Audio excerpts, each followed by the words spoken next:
Ya, perang terus berkecamuk, saling serang antara Iran maupun Israel terus berlanjut dengan menggunakan persenjataan canggih. Ada rudal balistik, kemudian pesawat ada anti nirawak drone. Nah, apakah eskalasinya akan semakin meluas? Kita akan bahas dengan narasumber yang sudah hadir di studio. Sudah ada Ibu Susi Sri Suparin S. Sudarman, pakar hubungan internasional dari Universitas Indonesia. Selamat pagi, Bu Susi. Selamat pagi, apa kabar, Bu?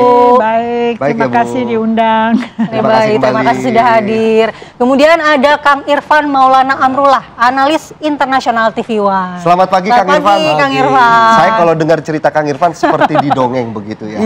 Saya mau langsung ke Kang Irfan. Sebenarnya, Kang, apa yang sebenarnya terjadi di sana? Iran Israel yang dulunya menyatakan sahabat justru sekarang berperang seperti ini, Kang. Begini, saya coba kembali ke tadi berita tentang rudal. Ya. Sijil itu kan baru diluncurkan oleh Iran ya, yang dianggap rudal tercanggih, rudal hipersonik tercanggih Iran yang konon kecepatannya 400 detik katanya dari Iran untuk sampai di Israel. Nama Sijil saja itu sudah menggetarkan karena itu nama diambil dari Al-Quran, surat Al-Fil. Sijil itu adalah batu dari neraka yang dibawa oleh burung ababil yang dijatuhkan untuk menghancurkan tentara gajah Abraha ketika mau menyerang kota Mekah dan menghancurkan Ka'bah. Itu punya makna. Nah, Sijil itu saking dahsyatnya ini kemampuan atau kapasitas rudal hipersonik Sijil yang baru saja diluncurkan Iran.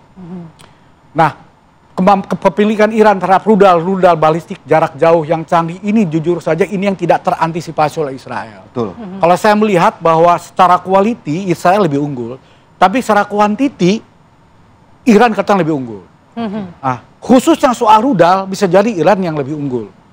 Terbukti bahwa akhirnya secanggih apapun sistem pertahanan Israel, Iron Dome, THAAD, Arrow dan lain-lain jebol juga akhirnya oleh rudal Iran dan timbul kepanikan luar biasa. Betul. Gitu, di Israel.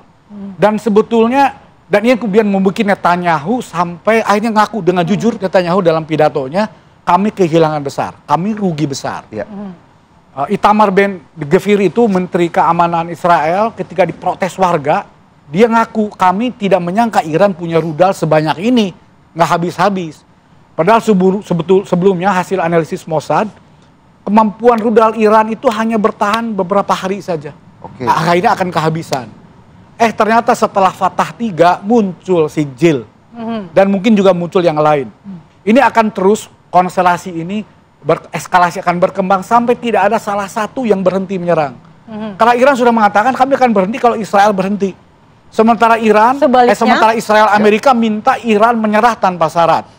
Ali Khamenei kemarin Jumat dalam ceramahnya dengan menggelora mengatakan kami tidak akan menyerah. Kami akan membuat kejutan yang akan diingat selama berabad-abad. Yang akan menjadi sejarah. Akan menjadi sejarah. Lalu bagaimana dengan keterlibatan Amerika tadi kata Kang Irfan? Ini yang mengejutkan kemarin dalam KTT G7, Trump meninggalkan acara lebih cepat, pulang lebih cepat dan tidak ikut menandatangani pernyataan bersama yang meskipun itu mengutuk Iran tapi menuntut deeskalasi. Baik.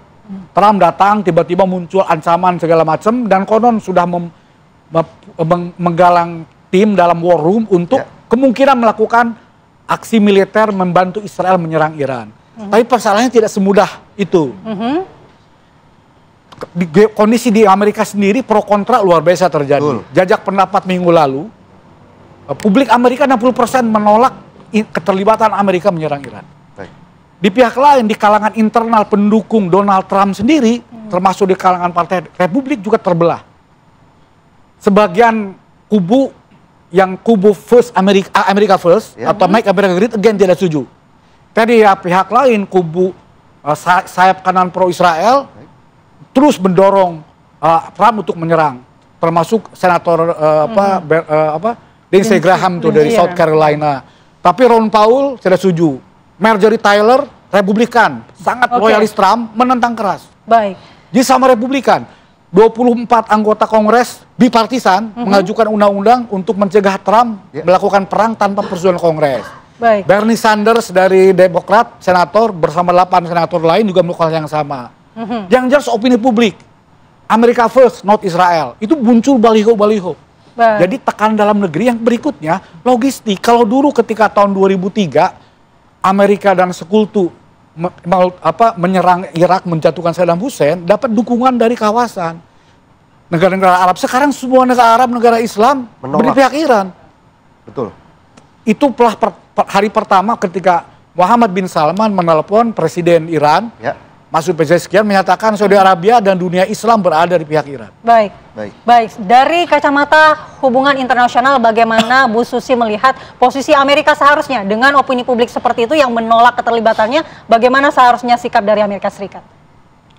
Kalau dalam bahasa Inggrisnya ini adalah performative act yang mengandung kelemahan. Mereka performative dalam arti Israel melemahkan Iran untuk Amerika bisa diundang masuk. Tapi ternyata performnya Iran jauh lebih unggul.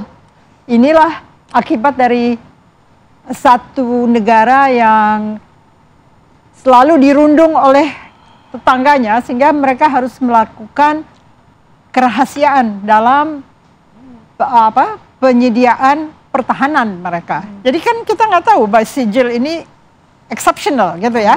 Jadi performative act-nya Israel kalah jauh. Kan yang dilihat audiens dunia itu kan apakah Israel bisa mengundang Amerika atau tidak. Kalau performance-nya tidak baik, Amerika tidak akan masuk. Dia kan oportunis juga ya.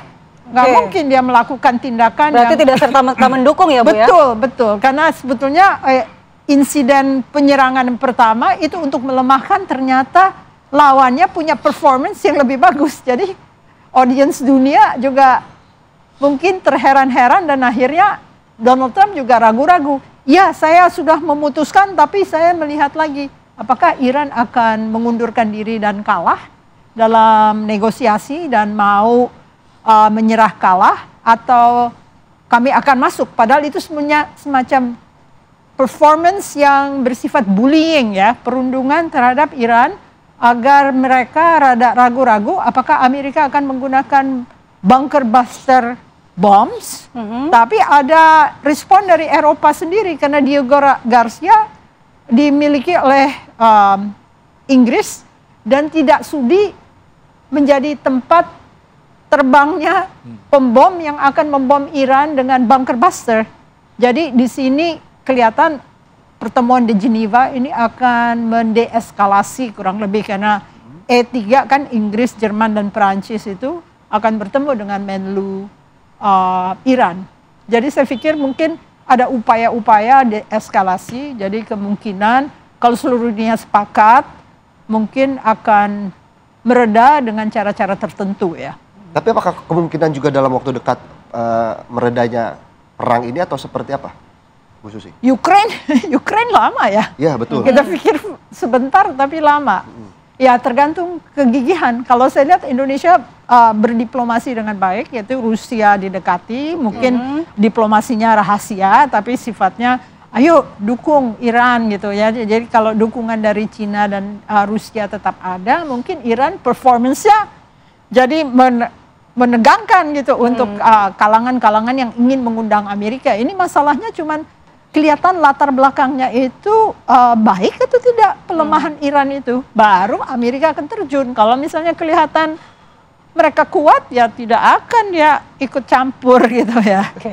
Bagaimana posisi dari negara-negara Arab lainnya tentang konflik ini kita akan bahas, namun kita jeda terlebih dahulu. Usai jeda kita kembali di Apa Kabar Indonesia Pagi.